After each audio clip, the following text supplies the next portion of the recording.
வணக்கம், வணக்கம், வணக்கம். அனைவருக்கும் இனிய காலை வணக்கம். இன்னைக்கு நாம இந்த வீடியோல அத பற்றி பார்க்க போறோம் அப்படின்னு பார்த்தீங்கன்னா, டிஆர்பி மற்றும் பள்ளி கல்வித்துறையில வந்திருக்க முக்கியமான தகவல்கள பற்றி தான் இந்த வீடியோல பார்க்கலாம்.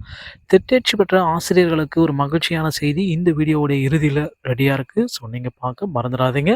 ஸோ தமிழக தொடக்க கல்வித்துறையில மாநில முன்னுரிமை பள்ளி கல்வித்துறைக்கு அமைச்சருக்கு ஆசிரியர்கள் நன்றி தெரிவிச்சிருக்காங்க. ஒரு பக்கம் நன்றி தெரிவிச்சாலும், மீதி பக்கம் கோபத்துல இருக்காங்க. தொடக்க கல்வியின் கீழ் இயங்கும் தொடக்க மற்றும் நடுநிலைப் பள்ளிகளில் பணியாற்றும் ஆசிரியர்களுக்கு மாநில முன்னுரிமை ஸ்டேட் சீனியாரிட்டி அடிப்படையிலேயே பதவி உயர்வு வழங்கப்படும் என்று பள்ளிக்கல்வித்துறை ஆ ஆணை வெளியிட்டுவதற்கு அமைச்சர் அன்பில் மகேஷ் பொய்யாமொழியை தமிழ்நாடு பட்டதாரி ஆசிரியர் கூட்டமைப்பினர் சந்தித்து நன்றியை தெரிவிச்சிருக்காங்க.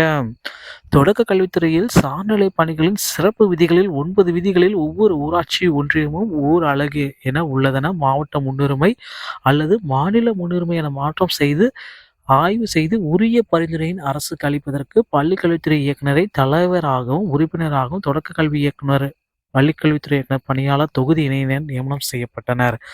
தமிழகத்துல பள்ளிக்கல்வித்துறையில உயர்நிலை மற்றும் மேல்நிலைப் பள்ளிகளில் மாநில முன்னுரிமை என்ற நடைமுறை பின்பற்றி பதவி உயர்வு வழங்கப்படுகிறது. ஆனா தொடக்க கல்வி நிர்வாகத்தில் உள்ள தொடக்க மற்றும் நடுநிலைப் பள்ளிகளில் பணியாற்றும் ஆசிரியர்களின் சீனியாரிட்டி இது நாள் வரை ஒன்றிய அளவில் கடைபிடிக்கப்பட்டது. இதனால் பதவி உயர்வு அந்தந்த ஒன்றிய அளவில் மட்டுமே வழங்கக்கூடிய நிலையில் இருந்தது. இந்த காரணத்தினால் மூத்த ஆசிரியர்கள் பதவி பெறாமல் பாதிக்கப்பட்டு வந்தனர்.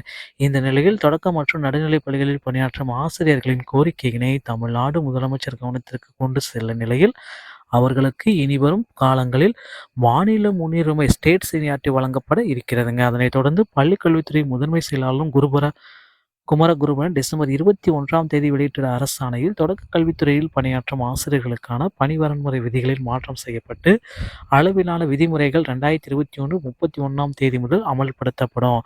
ஒன்றிய அளவில் இனி மாநில அளவிலான முன்னுரிமை பின்பற்றப்படும் அப்படின்றத குறிப்பிட்டு சொல்லிட்டாங்க. இதனால பார்த்தீங்கன்னா, ஒரு இடைநிலை ஆசிரியர்கள் பார்த்தீங்கன்னா, பல்வேறு குழப்பத்துல இருக்காங்க. இந்த ஜிஓவ ரத்து செய்யணும் அப்படின்ற அளவுக்கு அவங்க ஓரளவுக்கு போராடிட்டு இருக்காங்க. தொடக்கக்கல்வி ஆசிரியர்களுக்கு மகிழ்ச்சியும் தரக்கூடியதாக இருக்குங்க.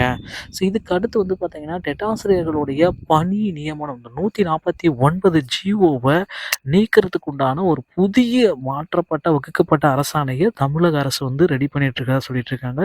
அமைச்சர் அன்பில் மகேஷ் பொய்யாமொழி அவர்கள் இதை அதிவிரைவில் அதிகபட்சம் இந்த பொங்கலுக்கு பிறகு வெளியிட போறதா நமக்கு தகவல் வந்திருக்குங்க.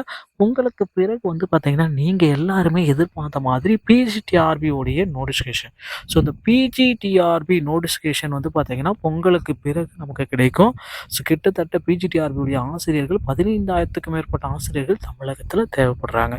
இடைநிலை ஆசிரியர்களே பார்த்தீங்கன்னா 8,643 பேர் வேகன்சி இருக்கு.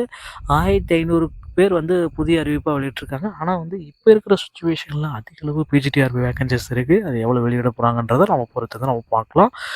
டெட் ஆசிரியர்களுடைய வழக்கு பார்த்தீங்கன்னா, இன்னும் சற்று நேரத்துல வீடியோ வரப்போகுது. பொறுத்து நம்ம பார்க்கலாம். அந்த வீடியோல வழக்குடைய நிலவரத்தை பற்றி நீங்க பெற்றுக்கலாம். அடுத்த வீடியோல சந்திக்கிறேன். நன்றி, வணக்கம்.